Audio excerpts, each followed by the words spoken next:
Hello, everyone, and welcome to episode 511 of the Constructive Criticism Podcast. I'm your host, Easy, and I'm joined by my co-host, Mason Clark. Hey, Spencer, how you doing? Dude, I'm so good. I'm so freaking good. And I am really excited for today's episode. I'm sad that Abe can't join us. Abe is a little sick, and we want him to be getting better.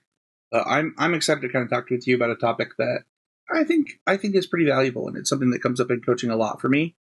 Back when I was doing coaching before I got this new job, and so I'm pretty excited to talk about rules of engagement with you today. Awesome, let's get into it. Well, before we do, Mason, we do have to talk about always improving. It is the point of the show. Every week on the show, we try to take a moment as host of the show to talk about the things that we're doing to improve, the things that we're focusing on, and or moments of opportunities to improve, things like that. Just to kind of keep it real, we don't think we're perfect. We're not doing this podcast because we have all the knowledge in the world. We're doing it because we want to help the community improve, and it honestly helps us improve too. I will go first. I missed the last two always improving segments. I want to talk about a moment that happened at SGCon this weekend for me. I was able to attend SGCon and played in the Pioneer 5K event. I was able to make it all the way to a win-in, which was kind of funny. I opened my phone for my round that I didn't think would be a win-in.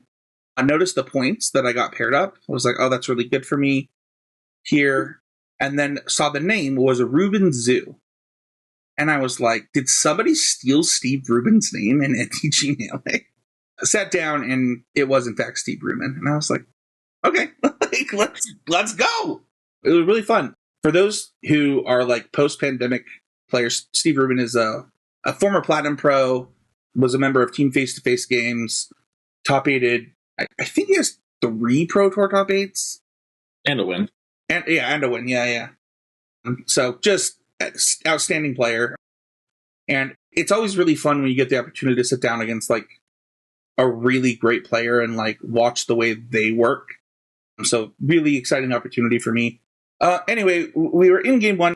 For those who don't know, I was playing Gruul Slickshot, and I was playing against a Phoenix build with Iconoclast, and Steve starts doing some math where he's trying to present enough blockers to live. He's at 5 life. My hand consists of the relevant card is I have 2 mana up and I have a Autarchus Command in hand while Steve is at 5. Steve ends up leaving 6 blockers and 1/1s, and I am debating whether or not I should cast my Autarchus Command at some point during this turn to try to draw to play with fire. And there's a lot of interesting moments in this turn because watching Steve do the math was interesting because Steve didn't know that I had Collision Colossus in my deck, which is, for those who know, a 2 mana or a split card that the relevant part is it gives +4/+2 and trample. So we're both doing some math. Anyway, Steve ends up attacking with everything but those 6 creatures, and then post-combat plays a Ledger Shredder. And I did not recheck my work. There are a couple problems that happened here, and I'll kind of highlight some of them. The first one is I got really tunnel visioned on the math to get through the blockers, rather than the best plays in my deck and my outs moving forward. So Collision Colossus Plus is an out until he plays the Ledger Shredder. Then I didn't recheck my math. And then I did a poor job managing my resources because I did not cast the thing to give myself the additional outs of the 2 Ramunap Ruins in my deck, which is actually more than the Collision Colossus that I play in the main deck. So it was actually better to just do it that way anyway. And I think that there's a lot of things to learn about this. One of them is, check your work. One of them is check your math. Make sure that that you're doing it right. I think that I watched Steve check his math about 11 times before he attacked that turn. And then just kind of managing your resources isn't just the mana in front of you or whatever, but it's also the cards available to you and managing and playing to your outs. And I think that I did a poor job of it this turn, and it cost me the game because the top card of my deck was, in fact, Ramunap Ruins, and I didn't have the mana to do both, where I could have killed Steve and gotten game 1. Yeah, you talked about checking a lot of things. I think the one that you maybe left out was checking yourself, right? Where it's just like, okay, pause. I think I have this figured out. Yeah. Like everything, to push all that aside, what are the cards I can draw that actually do anything? And I think if you had stopped and done that, you'd have been like, oh, this is just more outs. Yeah. Yeah, absolutely. And like you could very easily won. Yeah. And what's so funny, right, is like, I'm like, well, even if what's so funny is that in my brain, it was at the time, was like, well, even if I draw a Play with Fire, like, it's still lethal. I don't need to use this mana now. And then it gives me the additional out of drawing Collision Colossus. But once he played the 1/3, that just wasn't true. Collision Colossus didn't do anything. And so it's like, the game gives you an opportunity at the end of your turn, at the end of your opponent's turn, to, like, check, right? Like, what changed on the board state? And I just didn't take that opportunity. And it was so funny. I drew the card and I was like, Steve, I'm so bad. So, yeah, that's my always improving moment. It's just like, it was humbling and also like a good reminder of like an opportunity to not get tunnel visioned in a lot of ways. Right? Like, in some ways I was trying to get you cute, like, he doesn't know about Collision Colossus. Ha ha ha. And then it's like, well, Collision Colossus didn't matter anymore, and you needed to like figure out what did matter. So my always improving moment comes from playing a different game, but sort of applying something I knew from Magic and doing it here. And it was a good sort of check-in moment. Thought it'd be helpful for listeners. So my girlfriend and I have been playing a lot of Hearthstone Battlegrounds Duos, which if you like auto battlers is super fun. Definitely check it out. It's a great time. But Duos is just a way to play at the same time, and you're the two boards. And we've been climbing the rating ELO together, and we kind of hit a point where like we hit 5,500, and we were kind of like stuck. Like we were doing a pretty good job of just consistently going up every day, like we play other games. We couldn't go anywhere. And at this point, it occurred to me that like, well, we keep losing. So either we've hit like our natural floor of like where we're at, or there's something we don't understand.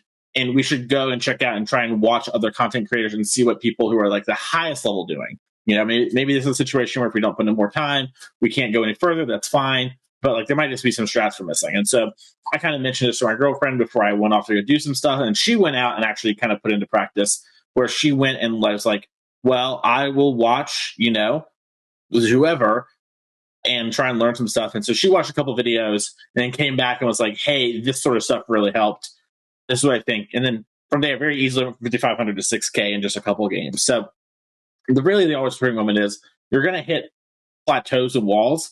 And sometimes I think they are just kind of like, hey, the cost of amount of time you're going to put in, the things to get what you want aren't exactly there. It's always important to take a moment to check in. But it might also just be small little things. Like there were just a bunch of comps we didn't know about, Spencer. It was like, oh, you do this and that, or this and this, or if you have these two things, you can do this. And her watching that really helps. And it's funny, Spencer, because we actually had this come up before where we were hanging out once and a Hearthstone Battlegrounds tournament came on, and we watched some of the duos, and it was like, oh, this strat seems really strong. So we did it. So we even had that learning moment like a month prior, but we didn't like re-implement it. And it's just good to take a moment, check yourself, see what other people are doing, see how you can improve from it. Awesome. No Patreon shoutouts this week, but every week on the show, if you become a patron of CCMTG at patreon.com/CCMTG, you get a shout out on the show. But I have an update. As Mason mentioned, we were getting new wristbands in. I did get new wristbands in, and we'll hopefully send them out sometime this month. The mail was not nice to me last time I tried, but I think I figured out a way to do it so that they can get sent out. So, yeah, look forward to those. And you get that for every level of patron, from $1 to $5. So, Mason, why don't you talk about our first sponsor, Heavy Play? Yeah, Heavy Play is a luxury card product. They provide storage units for your things and play mats. I'm sure you've seen them if you watch any sort of coverage or anything. Heavy Play has been out there really promoting their stuff. If it looked like something that's very interesting to you, you can go to their website, heavyplayllc.com, and check out their products there. You can, see demos, see where it's at, and you can use code CCMTG to get 10% off your order. I used Heavy Play sleeves at the SCG this weekend, and every single person asked me about my sleeves. Without fail, every opponent. Actually, that's something Steve might not have. But, I got to talk to a lot of people about, like, I heard about this or I heard about that, about the sleeves. And, like, I reiterated my experience. And then, I said, I think that Heavy Play is going to fix whatever problems that they have with whatever products that they have to try to, like, make the best product possible. Like, that's their goal. And, I told people about the code. And it turns out that you don't just have to go to the website to use our code. If you just walk up, they're at your event, you can use the code CCMTG for 10% off, and they will put it in to give you that discount. Yeah, I mean, if we're going to talk about the sleeves, I'll just talk about it. My transparent take that I've been very upfront with people about is that I have gotten some packs of sleeves of some of the worst I've ever had, and I've also got a pack of sleeves from them back, and I guess it would have been February or March, Spencer, when we first got sponsored by them. That still hasn't torn or broken. I use it for Eponym for my modern deck, and that's only like 4 rounds. I'll play a couple Sunday tournaments, so I'm probably, I don't know, 80 to 60 games in with that, not counting for fun games or just shuffling. And worth noting, I showed these pair of sleeves to people a lot where I shuffle. I'm like, here, try it real quick. So the sleeves are gone a good amount of use. And the one pack that was really good was really, really good. And I, transparently talked to them about like, hey, are we trying to fix this problem? Because if we're not, I'm just not going to work with you anymore. Yeah. Like if you're just like, the sleeves are good enough and we're just going to like have a bunch of ones that are messing up, I was like, no, we're not going to work with you. That's just not what it's about. But they are trying to improve it. They're making steps to work on it. So I would suggest checking them out, and giving it a whirl. Yeah. I think all their products are great. And I think it's really a testament to them that they understand that there are some issues and they are working actively to fix those issues. I finally did have, it wasn't my pack, it was somebody else's pack of sleeves that did have a problem. But like they I think they gave me 3 packs of sleeves. And then Quentin has bought like way more. Like he's used our code and Jury's code to buy. He says they are the best sleeves he's ever used. And he has yet to have a problem at all. It's a print run thing, I think. Yeah. I think there were just a bunch of bad print runs, especially early on. Yeah. And I think, unfortunately, if you have a bad print run early on or something, that has a really damning effect.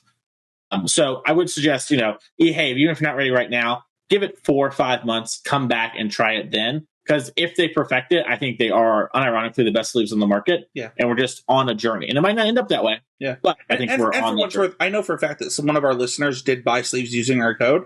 They did have a problem, and then they got replaced by Heavy Play immediately. So, like, they're just a really good brand, and we wouldn't be talking about them the way that we talk about them if they weren't so dedicated to the listener. So, CCMG10 to check out, whether you're on their website or at an event with them, check it out. And then check out our other sponsor, Untapped.gg.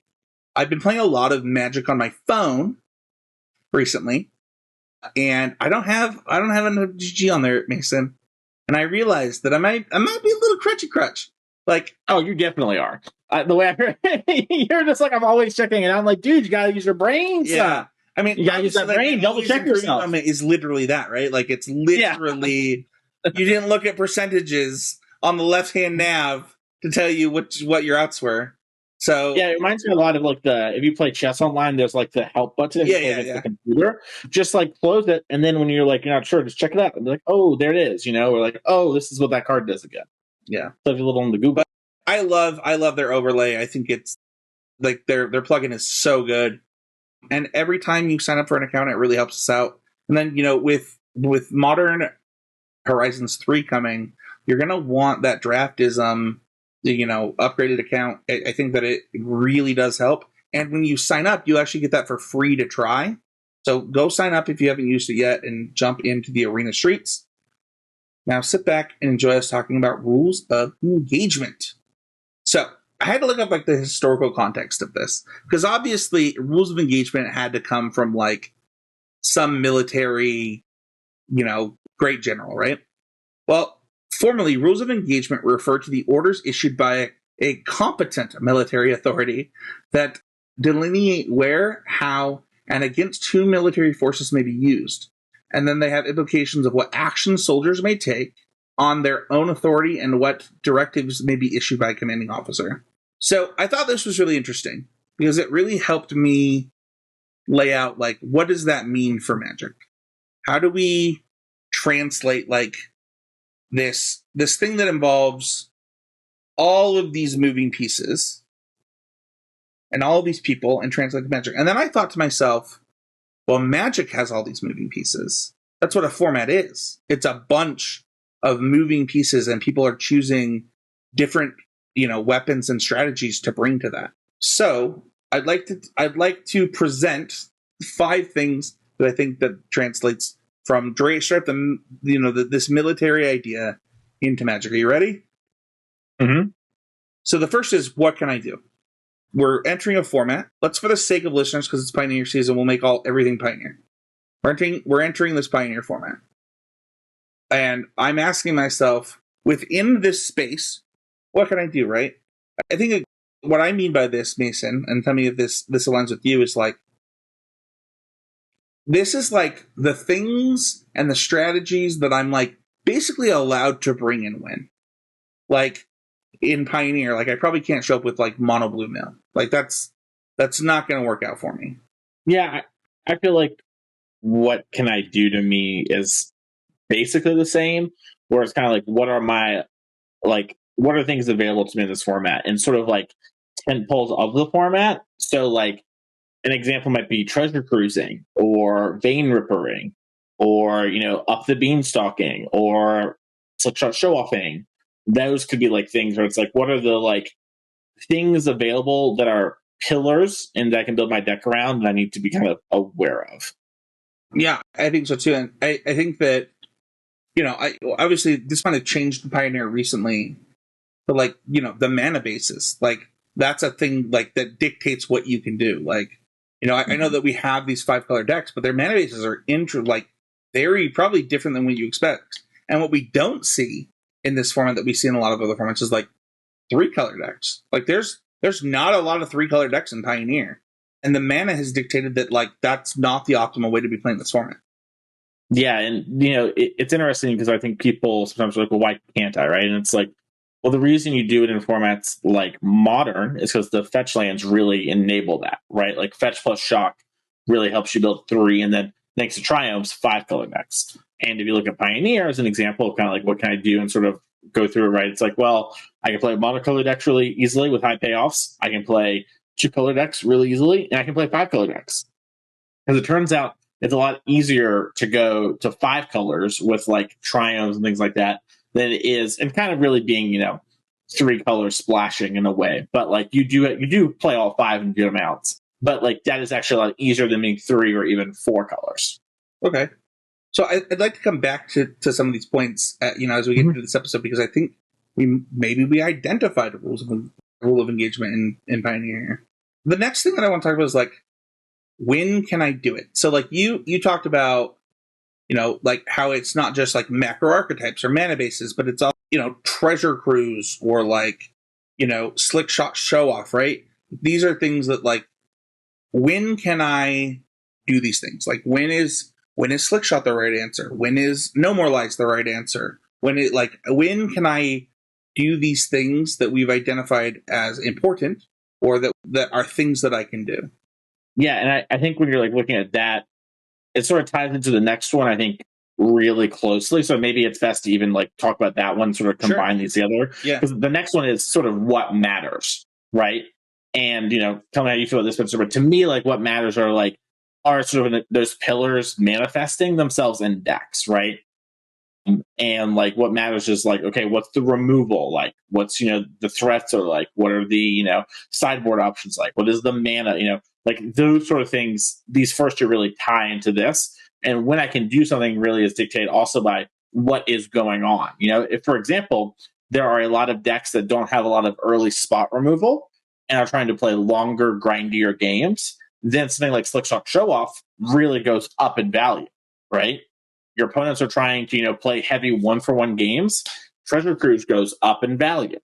I completely agree. I also think that something like Amalia combo is like something that comes up a lot with people when I talk about Pioneer.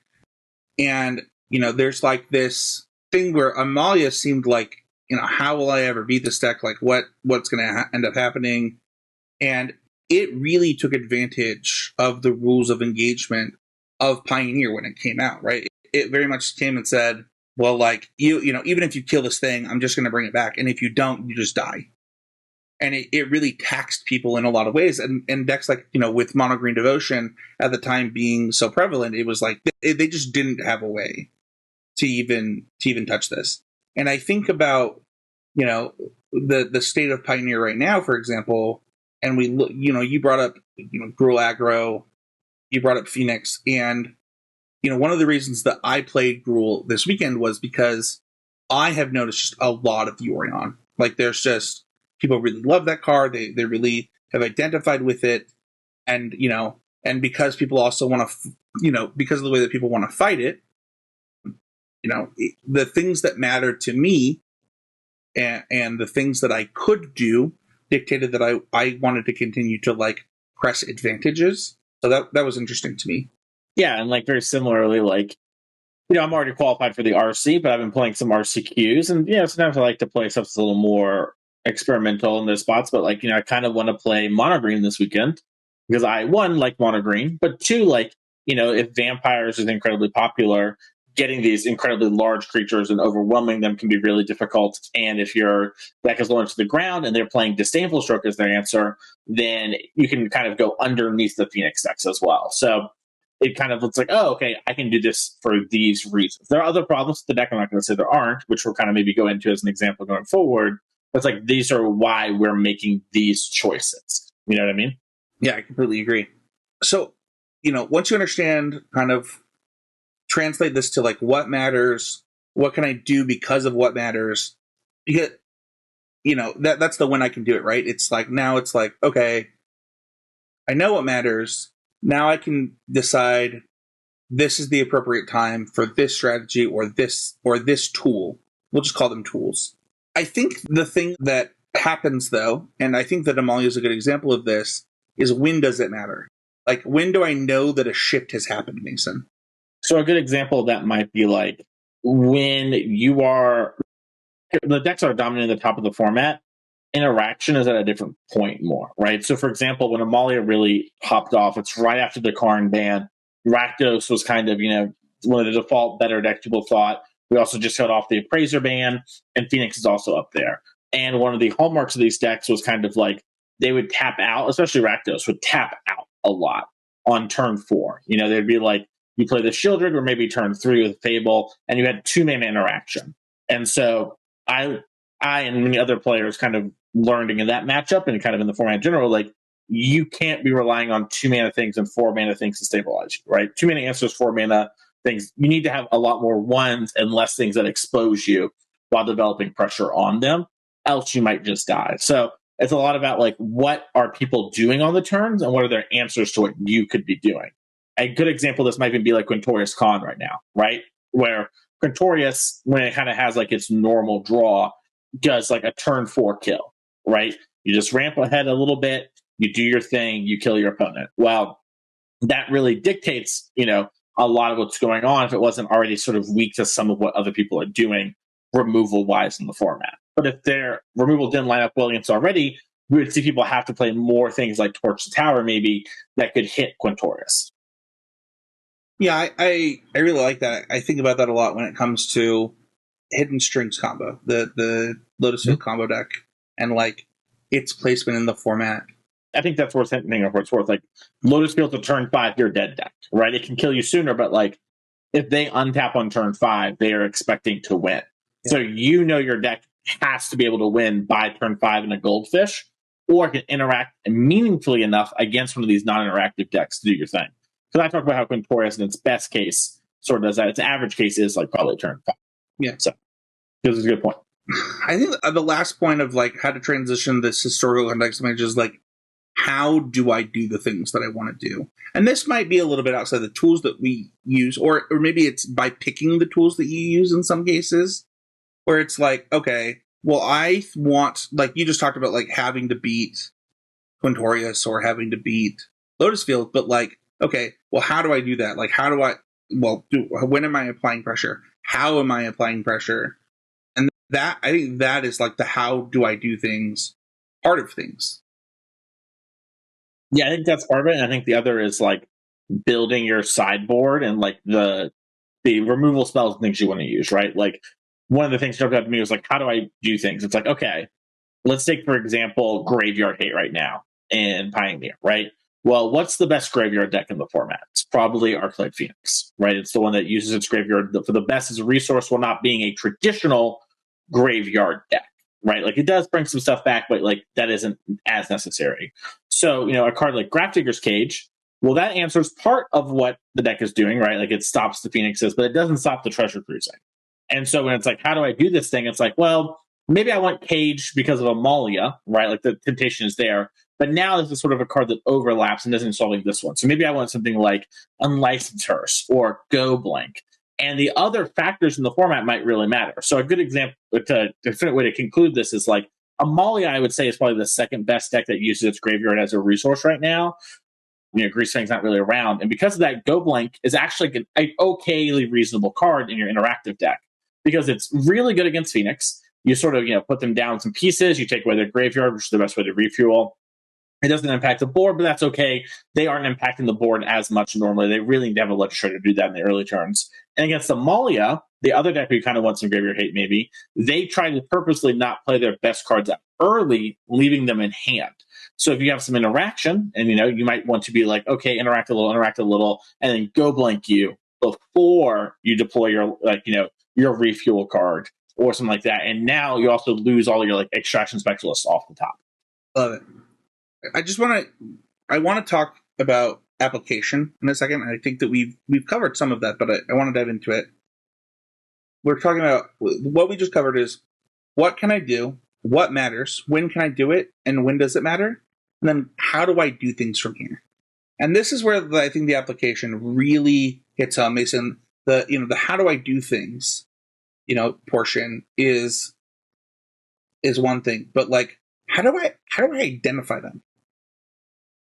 Yeah, the identifying, this is why, and there are many reasons, but this is part of why Magic is so tough. It's figuring out what actually matters in winning games. I recently had this come up in coaching where someone and I were talking about unmoored egoing. And basically, I just kind of talked about how, I'd rather hit Sorin than Vein Ripper, if I had an unmoored ego on my hand as Nibdelite, right? And they kind of mentioned, well, Vein Ripper kills you, right? And it's yes, but if I hit the Sorin, they can't get to it as quickly and it enables their other cards. And this is a really challenging skill. And Magic is something might be what's beating you, but is it actually what's beating you, right? The lethal point is not always the things that are winning. So, for example, Mono Red does this a lot. So, where they sort of, use a lot of 1-mana spells and overwhelm you, right? So you might have something that's good against 1-mana spells or cheap interaction, and you're okay, this deck is a problem for this reason. I need to do it. I need to counteract it in this way. And that really dictates what's good and not, right? Your opponent's killing you on turn 4 with a bunch of creatures and a couple burn spells. Opposite Baloth is probably not the answer, and your deck doesn't have ramp. You're playing your Black Ring mid-range deck, probably don't want that card. Meanwhile, a card like Moment of Craving might be a lot better, even though it's a little more low impact, because it's interacting when things actually line up. When are they happening in the game? Yeah, I love that. I think that identifying what you can do happens pretty early in the process, right? It's probably the first thing that you do when you approach a format. You look at deck lists, you see what's available, and even if you're going to brew, this is part of the process, right? It's okay, how do I beat blue-eye control with, how do I beat Nibdelite? These are questions you're going to ask yourself. So the what I can do is really dictated by what everybody else is doing and, why they're doing it. What matters is also dictated by that, but it's within the gameplay, right? So you're identifying this by let's play some games and think about mana values. Let's think about the key turns. Let's break down individual moments and the moments that dictated this game, right? And that can be hard. I think that so often people want shortcuts in Magic, and we all do. I love shortcuts in Magic, but when it comes to rules of engagement, I think that identifying what matters can't just happen pen to paper unless you're a super genius. To me, I think that you have to have put in enough work to either be able to shortcut this and watch a couple games and understand how something works, or you need to put in those games. I don't think there's an in-between.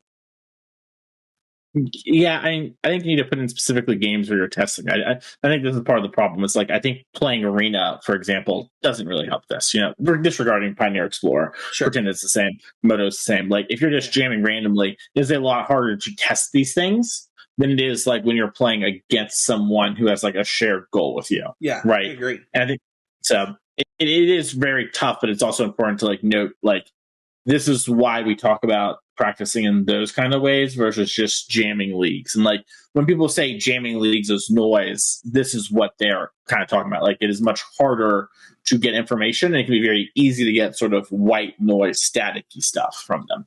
Yeah, we did a video, a Pioneer video actually, a couple weeks ago on the YouTube channel where I sideboarded one way with spirits versus mono black.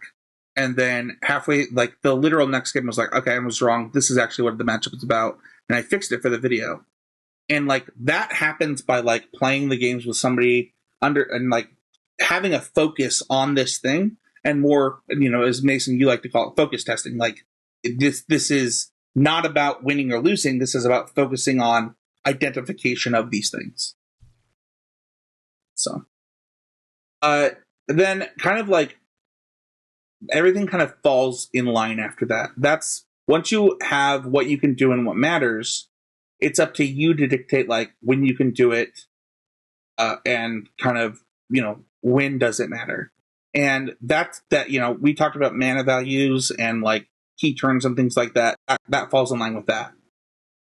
One of the things that was really hard in coaching for me, and I'll just say this before we kind of wrap up, is helping people understand, like, they would write things that I was like, I don't know that that's a rule of engagement. Like, I don't know that that's, like, you're writing that you want to, that you have to be able to beat blue-white control or something. Well, I'll use that as an example. That's not a rule of engagement. That is a deck, that is what matters. Like, that's, blue-white control is a popular deck at the time of this, but, like, that's just being able to beat the best three decks is not a rule of engagement. That is identifying the best three decks. Those are different things. And it's really hard to, like, one of the things I would challenge people is, if they're going to take this episode and like make an exercise out of it, is take those 5 things that we talked about and then pick a format and then write down, what can I do in this format? When can I do it in this format? What matters in this format? Like, that will give you will then be able to turn those things into these one-line things that you might hear on a podcast or an article. So that'd be my challenge. Any final thoughts for you, Mason? This is something that's very hard to do well. And it is okay if you try doing this and you feel frustrated or lost or confused. Like, we've kind of talked about this, and I know sometimes people, like, they hear the episode, they get really excited, they're hyped up, they're like, this makes total sense. I feel like I just learned this huge new thing. This is awesome. I'm going to try and do this. And then they're like, and then it becomes harder. And one way to help with that is go to patreon.com/CCMTG and join the community and have a discussion there. But the other way is to kind of just keep at it, right? And don't worry about, like, just because you get it wrong or maybe you misidentify what matters does not mean that you will never get there or you can't get there, right? It's just a process of always improving and keeping up with it. I had someone in coaching message me today, a little bit before we started recording this, and I kind of gave them some homework of identifying sort of what matters in these matchups when we're working on a sideboard guy as part of it. And they messaged me and basically said something to the extent of, like, I can't do this, and I think this is why I'm having issues, And it's like, yeah, that's what we're going to work on, Like, that's, I'm kind of challenging you, and it's okay to fail. Does not mean you will always fail where you are a failure. It's just you have failed, and that is okay. I really love that. I remember a coaching session that I had about a similar thing where we were writing, where I was like, hey, we're both going to write a sideboard guide for this, but you don't get to see mine. Like, and then we're going to talk about the differences and why we were different. And, that was a lot of work for me, for what it's worth, on a coaching session. And I didn't do it again since. But what was so funny is, by the time they came to me, they're like, hey, I forgot to send you that I updated my list because it didn't make sense. Like, when I was writing this out, things weren't making sense. It's like, that's the point of doing this. So it sounds like your client is like, they've identified a problem, which is like literally the best step. So that's really cool.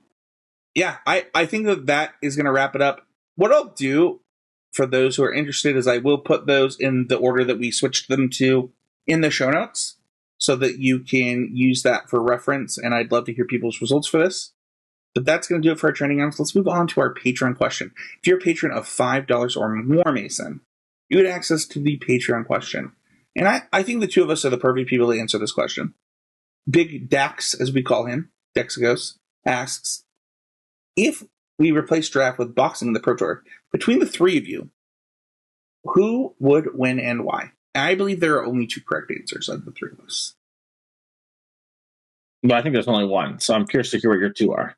So the way that fighting sports work, between wrestling, MMA, and boxing, is the person who weighs the most is like pretty huge favorite. It's why they have weight classes.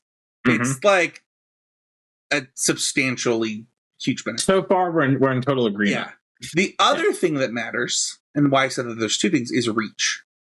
Mm-hmm. Can that person even hit the other person? Mm-hmm. Okay.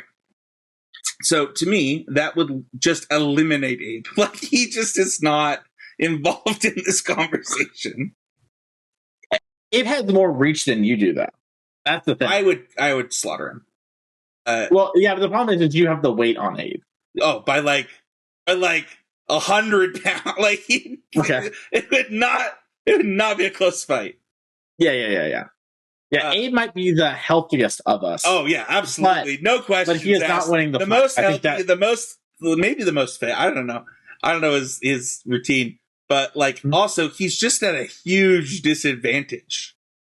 Just from both, because you're what, 5 inches taller than Abe? Or no, you're 5 inches Abe's taller than 5'11", 6 foot tall.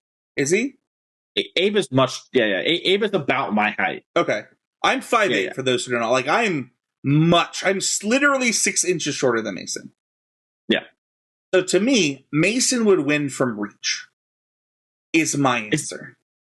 I agree. I would win. I would also win from fighting dirty. I'd punch you in your ribs. I would go for your ribs. You've been having issues. They're all good. They were healed before round one of the Pro Tour. Pop, pop, pop, boom! It hit you. So I hope Violence DMCA doesn't happen now on YouTube after that threat. But yeah. No, I think I got you. I think I'm just big enough, and I'm bigger too. That would be my take too. Yeah, Abe would have to rope-a-dope you. That would be Abe's plan, I think. If Abe had to identify the rules of engagement, he knows he has to reach on you a little. He doesn't have in the weight, so he has to make the round. For what it's worth, because this is boxing, I agree with you. If this was MMA, I have no doubt that I would win. If you want to find us, you can go to Twitter at CCMTG to follow the show. That is where we will upload the episode every week. We try to do it on Wednesdays in case you're curious, but we will always tweet it out there along with the YouTube link. So if someone wants to find you, where can they go? Yeah, you can find me at Heezy Game on Twitter. You can also find me every week on the Need to Nerd podcast. We are in the process of kind of identifying how we want Constructed Clash to go on the channel. We both really invested, but I think we both want it to be a little bit better. And so, stay tuned for that. And I'm excited. I had some really good moments with my family this weekend that let me know that they love Magic again, and it's not a hindrance to my family, and it's given me a little bit of the fire. So, Mason, what about you? Yeah, you can find me on Twitter at Mason E. Clark. You can reach out to me for coaching there or via Gmail. You can find me at twitch.tv/TMasonClark. I'll be streaming a good amount of MH3. I did a lot of the early access, but I think I streamed 8 hours of that. So that was a lot of fun. I'm going to be streaming a lot more MH3. And Spencer, one of the funny things that happened is, tomorrow I actually kind of have a light work day. Just sort of the way things broke. I'm basically done at 4 p.m. I think tomorrow, if I remember correctly, which is great. Modern Horizons hits the streets tomorrow, so I'm going to be able to play. But because of that too, and I'm so sick in the head, some of my friends are driving to a Tuesday night RCQ. If you've been on Magic Twitter, I often ask for the update, so you'll see me signal boost it. In Kentucky, there's some Tuesday night RCQ. It's fabled, and some of my friends around here drive almost 3 hours to go play, and they always make the finals or lose in the finals. And I thought, this will be my time. I'll go. I'll be a psycho. I'll get in the car. It'll be good. Not this week. I'm going to be on twitch.tv/TMasonClark, which already would have happened. You can go check out the bottom of the channel. And then finally, you can check me out on TCG Player each and every week. Nice. I just want to give a shout out to Abe. You can find him at More Nothings. I do know that Abe has coaching available this month still. So, reach out to him there for that. All right. That's going to do it. Mason, what did you learn on the show this week? I learned that we can agree on who would win in the boxing match, which is good. I'm glad we can all agree. Yeah, my arms. The thing is my arms are actually like the short part of my body. So like, if we're not wrestling, like I don't have a shot. Rip. What about you? Well, I mean, the obvious thing that I learned is that there's a 2-player version of Battlegrounds. Mm-hmm. It's called Duos. When you load up Duos, on the top of the screen, click the crown. So this is the problem. So what you do is you load up Battlegrounds, and then it's like click play here on the screen. If you look at the very top, there's like a little crown. Click that. It will flip. There'll be 2 crowns. And then you have a different elo and everything for that. Oh, man, I have to do this. Like, we play Battlegrounds together separately all the time. Yeah, it's a blast. There's like, you can, basically you're on a team, and you'll at the beginning go both see your heroes, and then your board fights their board, and then when your board dies, the second board pops up, and you take alternating turns. Oh, that's so cool. And you can pass units to each other. So let's say there's like the baby dragon, and Abe, really wants it, whatever. Well, I could buy it and then spend 1 gold to give it to Abe. So there's a lot of crazy stuff happens. I'm playing this. Thank you so much, Dexagos, for the question, or Dexagos. Oh my gosh, big Dex. And we'll see y'all next week with another episode of CCMTG.